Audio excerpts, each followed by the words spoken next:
意志所喜悦的预定我们，借着耶稣基督得儿子的名分，使他荣耀的恩典得着称赞。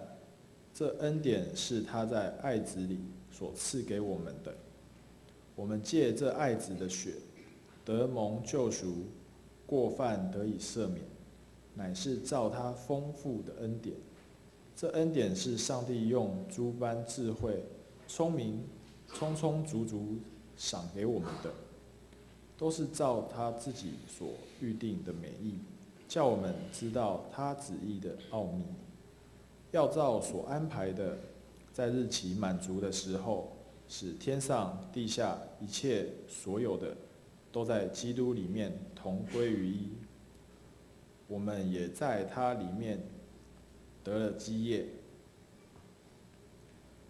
这原是那位随己意行做万事的，照着他旨意所预定的，叫他的荣耀从我们这首先在基督里有盼望的人可以得着称赞。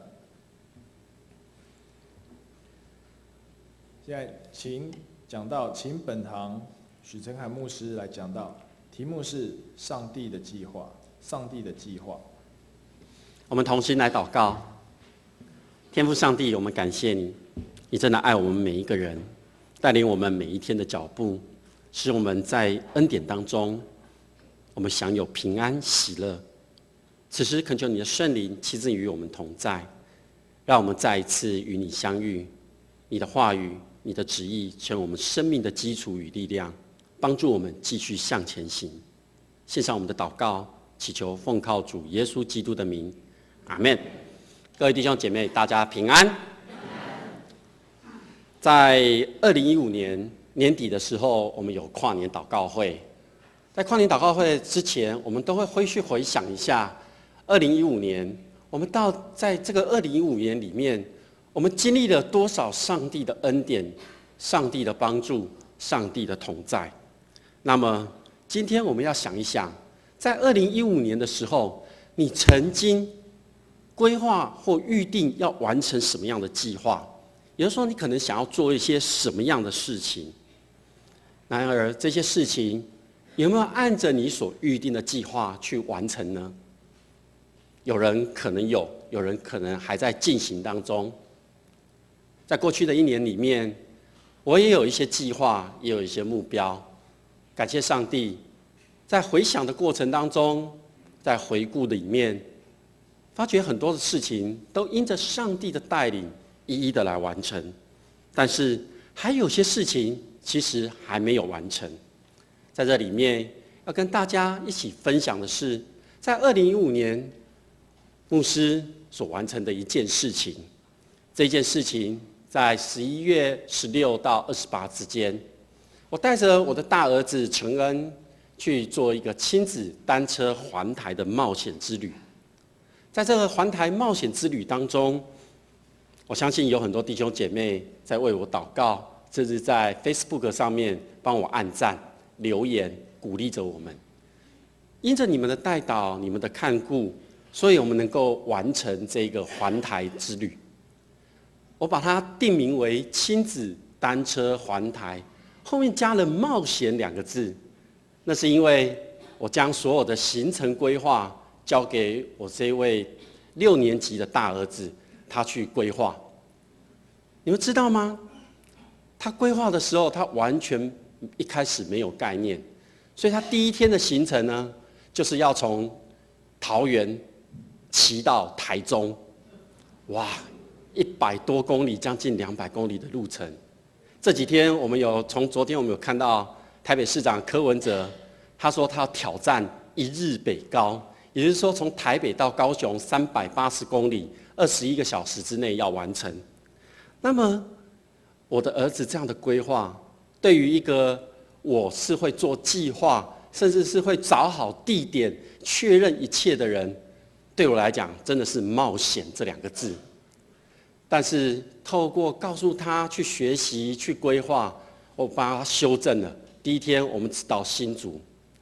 然而，在这样一路的路程里面，我们没有预先规划好。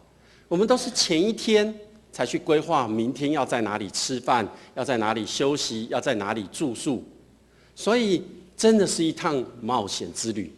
可是我愿意让我的孩子去做这样的一个规划，也很感谢有人看到这一张照片上面的路牌，上面写的环岛1号路线。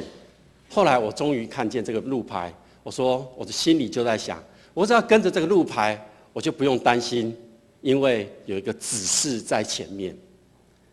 在这样的一个环台过程当中，我们经历到许多上帝的恩典，特别有很多的美景是我以前未曾去留意过的。所以在西半部的时候，我们就一路的骑，一路的看。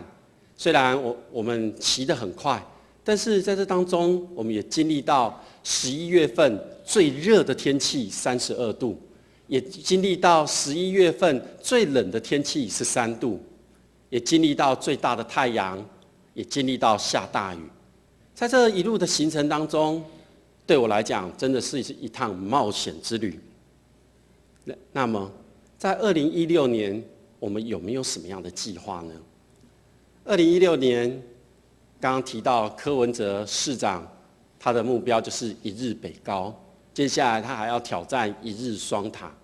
这些挑战看似好像一个行程，但是却对着我们来讲，他有一些让我们去看见的是，他坚持要去完成这件事情。那么在我们的信仰里面，我们是否有坚持要完成哪些事情呢？2016年你有什么样的计划？教会的长职同工们已经预定了今年度的行事历，安排了一些事工，不论是崇拜部、教育部、侍奉部、总务部等等这些部会，或是主日学事工、青年事工、社区事工，都是为了带领弟兄姐妹与上帝来相遇，都是为了让我们可以领受到耶稣基督的救赎，以及圣灵所带来的灵命更新。那么牧师要再问一次，2016年你有什么样的计划呢？今天我们所读的以弗所书，一开始保罗他就来问安，他很清楚的知道自己是谁，他也知道自己的身份。不过在他写这一封信的时候，在一开始他写的是给众圣徒的书信，也就是写给大家的一封书信。这是一个很特别的一个用词，众圣徒。那么什么样的人才算是圣徒呢？如果你用圣徒的角度来看自己，你觉得自己的言行举止会有怎么样的改变吗？圣经告诉我们，人不是靠着自己的努力工作才被称为圣徒或义人。然而要被称为圣徒，重要的关键在今天我们所读的这一段经文里面，是对基督忠心。对基督忠心的人，就是以上帝为中心的人，是因着上帝的怜悯和信实，是因为上帝值得信赖，所以我们每一个人就愿意来相信。因此保罗在书信的开始就向众圣徒问安。那牧师要问你们，你觉得自己是圣徒吗？你觉得自己是圣徒吗？在礼拜3的时候，我们上了张思聪牧师灵命更新的第1堂课。在那堂课里面，张思聪牧师也一样问大家这个问题，说：你们是圣徒吗？你们是圣徒吗？在场上课的将近100个人都不敢表示自己是个圣徒。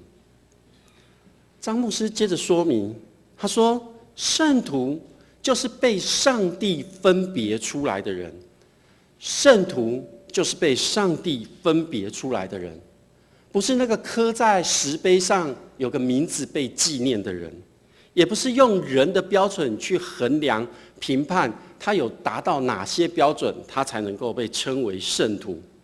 所以我们每一个人都领受上帝的恩典，我们成为他的子民，我们每一个人就是被分别出来的圣徒。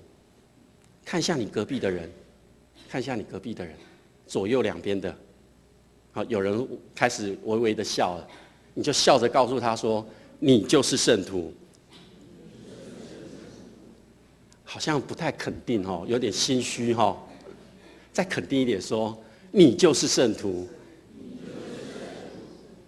在今天我们所读的经文里面，从第3节开始，因着是圣徒，所以保罗用颂赞做开始。这个颂赞是在颂赞上帝，是在诉说上帝的一切。照着加尔文的解释，颂赞在圣经中它有4个意义。因为颂赞是在宣扬上帝的良善，也就是透过诗歌赞美，我们来宣扬上帝他所行这一切美好的事。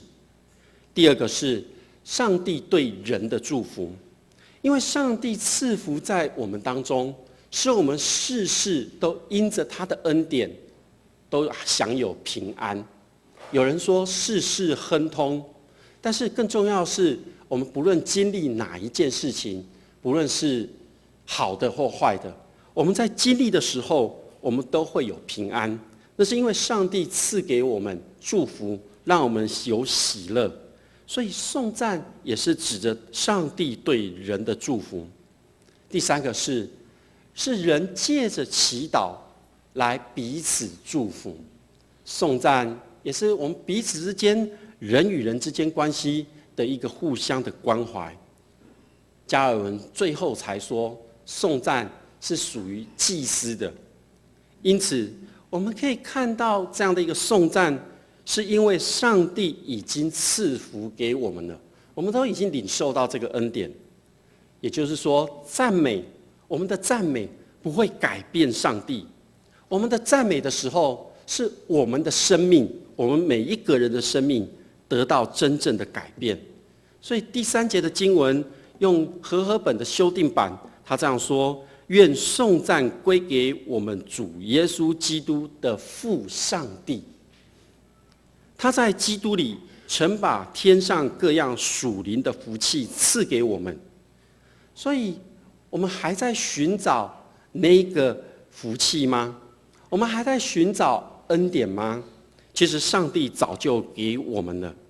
上帝早已在基督里面拣选了我们，使我们从罪当中走出来，进入到上帝他的爱的当中，以及上帝的同在里面。在那个时刻，我们就被改变了，我们就成为圣洁、无瑕疵、满有爱心。也就是我们在这个世上，我们已被分别出来了。这是上帝的心意。当你相信，你就成为圣徒。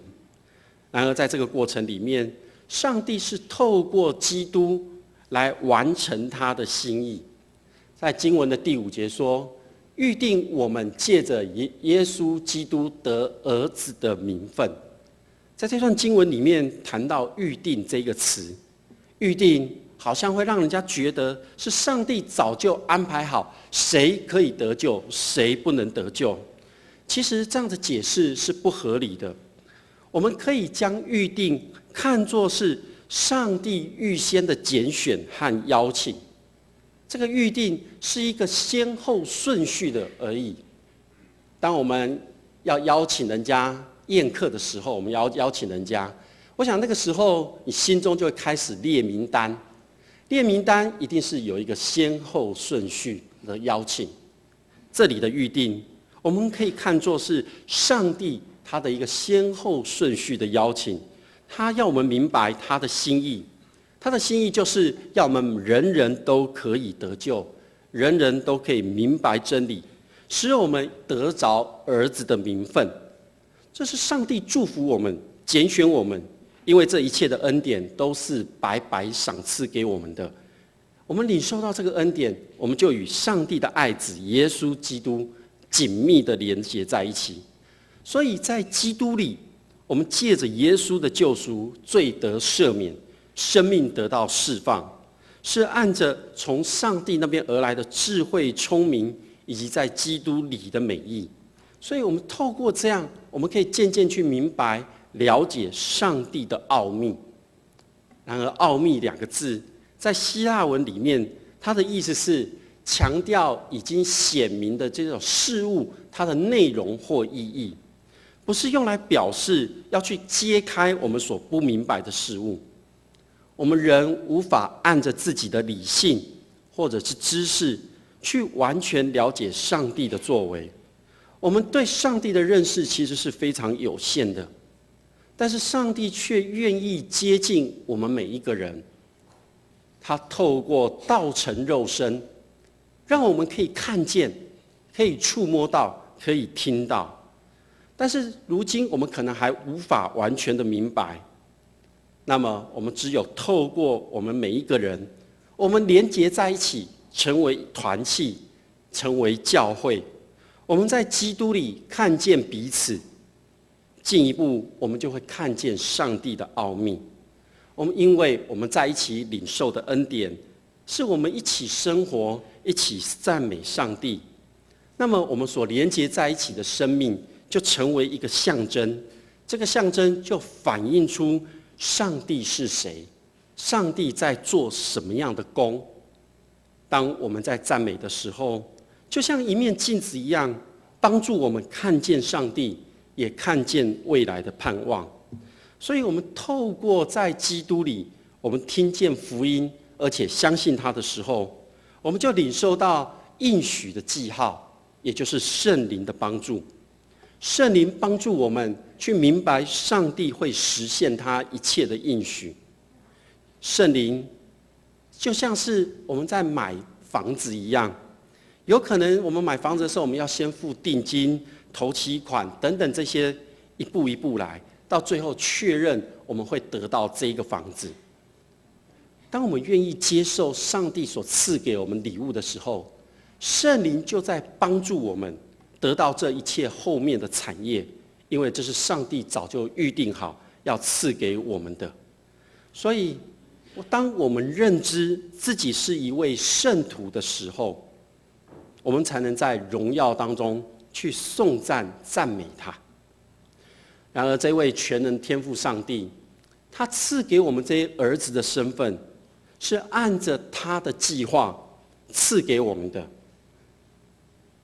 有位作家提到现在的教会，他说现在的教会很多人来只是为了满足他个人的需要，他缺少想要做儿子的这样的一个想法。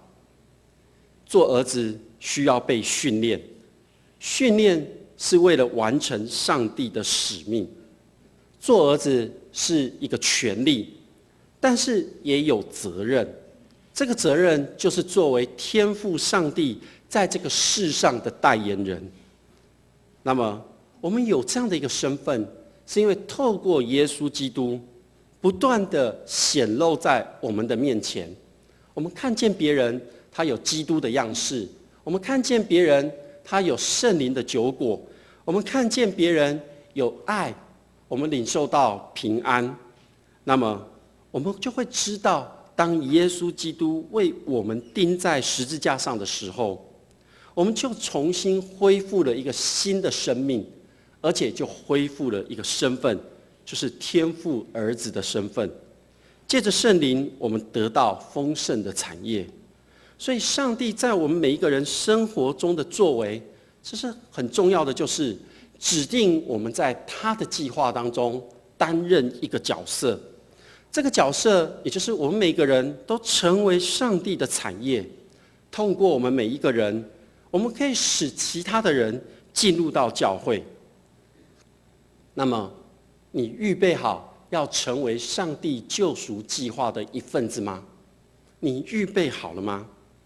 如果你确认自己是一位圣徒，那么你就可以预备好成为这个计划当中的一份子，来传扬主的好消息。那么我们要带领人进入恩典，其实就是要让人家听到真理的道。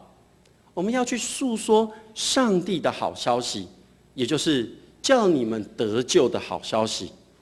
这个好消息原本只有犹太人才有的，他们才拥有这个弥赛亚的救恩。但如今因着耶稣，我们每一个人都可以听到这样的一个真理。第二，我们就要用信心来回应这个福音，因为我们在传扬的时候，我们都会遇到困难，我们可能会遇到狂风暴雨，我们可能会汗流浃背，我们可能会无法继续往前行。但是这一切都必须依靠着你的信心，对上帝的信靠，你才可以知道要如何来回应。因为未来的道路看不见，无法知道它的状况，我们只有单单凭着信心来传扬上帝的好消息。第三，就是以圣灵为印记，圣灵会帮助我们，因为我们相信了，我们得到了他的帮助。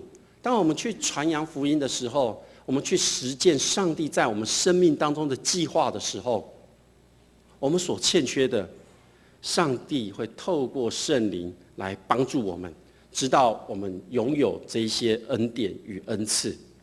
所以在第13节到第14节，今天的经文后面的这2节说，在基督里你们听见真理的道，就是使那你们得救的福音，你们也信了他，就受了所应许的圣灵为印记。这圣灵是我们得基业的凭据，只等到上帝的子民得救赎，使他的荣耀得到称赞，使他的名得到称赞。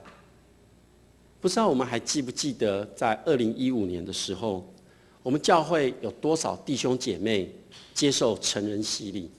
有多少弟兄姐妹接受坚信礼含信仰告白呢？有没有人记得？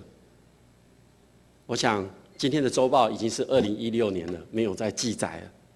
我们在2015年，我们一共有24位弟兄姐妹接受成人洗礼，我们有18位的弟兄姐妹接受信仰告白及坚信礼。这群弟兄姐妹加入到我们的教会，不是偶然的，是因为有人向他们传扬福音，让他们知道得救的好消息，然后他们在这当中渐渐的明白真理的道，在基督里得着平安、喜乐、盼望，最后他们愿意接受耶稣基督，这就领受了圣灵的印记。这是值得归荣耀给上帝的。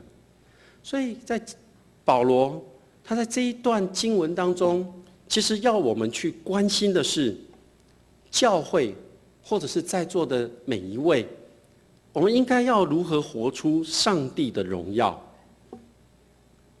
在新约圣经当中，保罗在写信给教会的时候，在每一封书信的开始，他都会赞许、赞美教会在信仰上有美好的见证。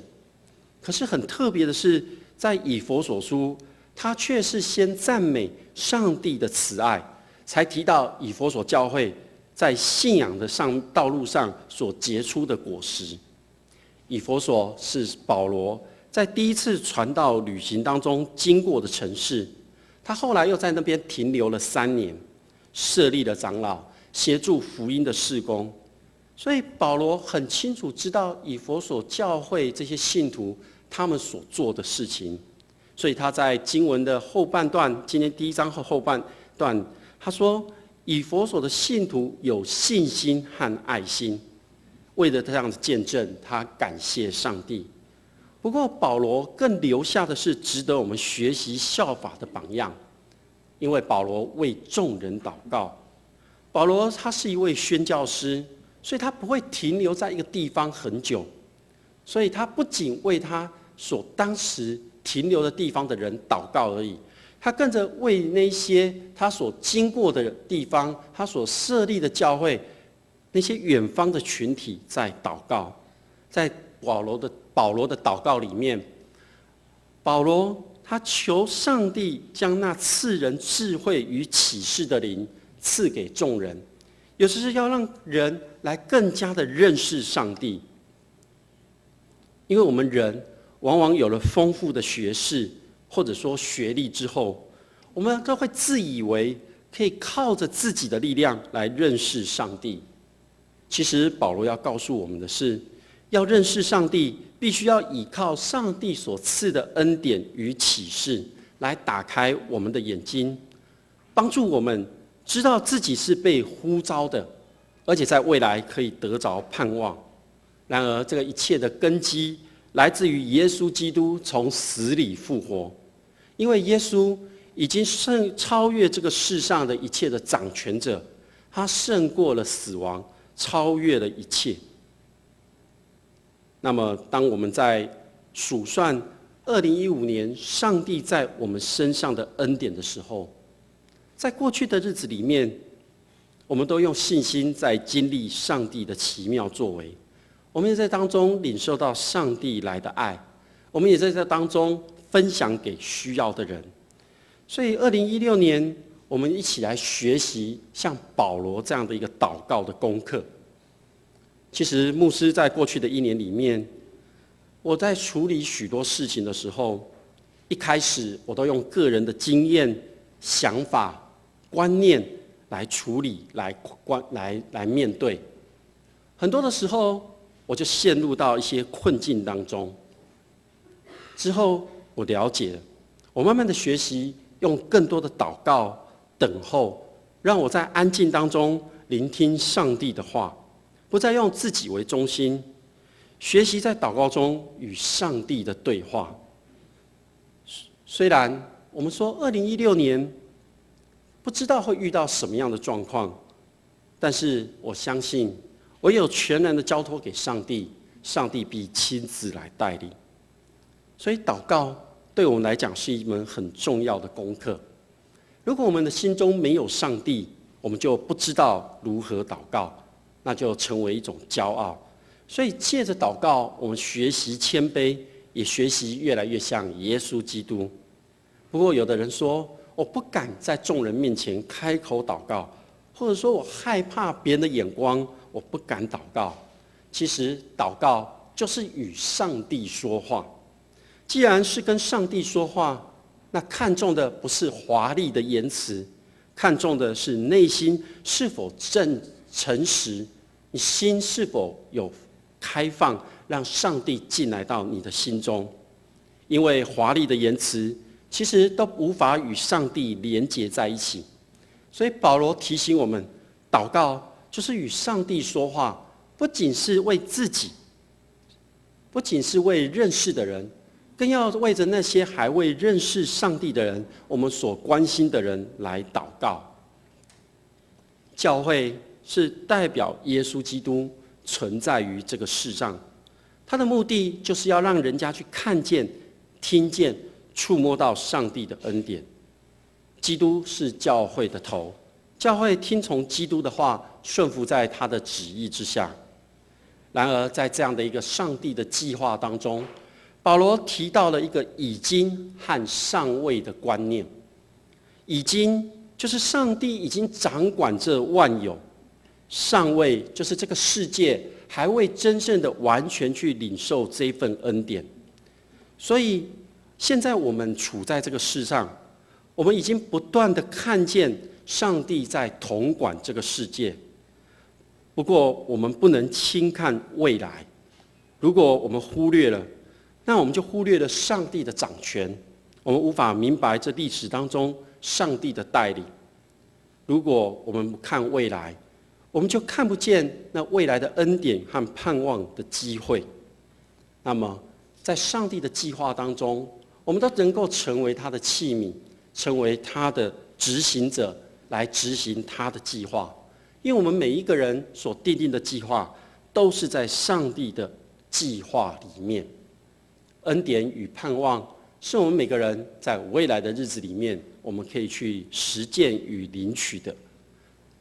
2015年，牧师的单车环台冒险之旅，看似已经结束，但是在这整个环台的过程当中，当我走到东半部，在东半部的时候，我看见了上帝创造的奇妙自然的美景。在东半部那几天，我都从海面上看见了上帝的应许彩虹。因为我在这当中，我就确认了上帝继续的保守与带领。虽然在东半部发生了车祸，受了伤，但是依然看见上帝的同在，最后安然的回到了教会，结束了这一段旅程。但是这段旅程真的结束了吗？其实我们每个人都已领受了恩典。对于未来，我想要邀请大家一起走在信仰道路的信心冒险之旅。又把冒险加进去了，代表我们要接受的挑战。我们接受的挑战就是要将福音传出去。在传福音的过程当中，我们可能会遇到人家的白眼、不理睬，甚至是拒绝。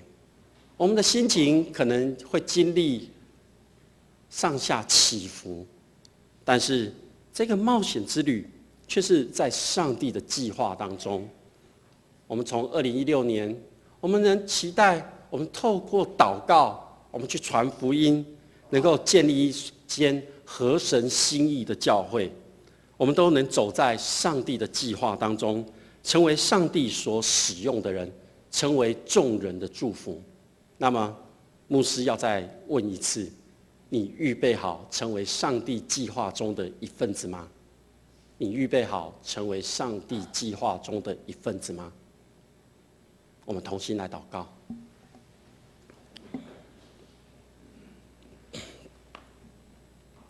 父上帝，我们真的感谢你，你一切的恩典都是为了我们每一个人。我们如今能够站立在圣殿当中敬拜赞美你，那都是你的恩典。你都把我们分别出来，我们都成为圣徒。我们逐渐在学习、在读经、在祷告里面，与你越来越相近。我们每个人身上都有你的样式，因为这是主你所赐下的恩典。你早已将那福气赐福在我们每个人的身上。当我们愿意领受的时候，我们就可以将主你的荣耀来彰显。愿主你帮助我们，让我们在2016年，我们依然在你的计划当中，我们去实践那使命，就是传扬福音。我们也透过祷告，我们彼此连结在一起。我们学习信仰的前辈，为的是建立合神心意的教会。愿主你帮助我们。其实我们要用主你所教导的主祷文，我们同心来祷告说：我们在天上的父，愿人都尊你的名为圣，愿你的国降临，愿你的旨意行在地上，如同行在天上。我们日用的饮食，今日赐给我们，免我们的债，如同我们免了别人的债，不要我们遇见试探，救我们脱离凶恶。因为国度、权柄、荣耀，全是你的，直到永远。阿们。主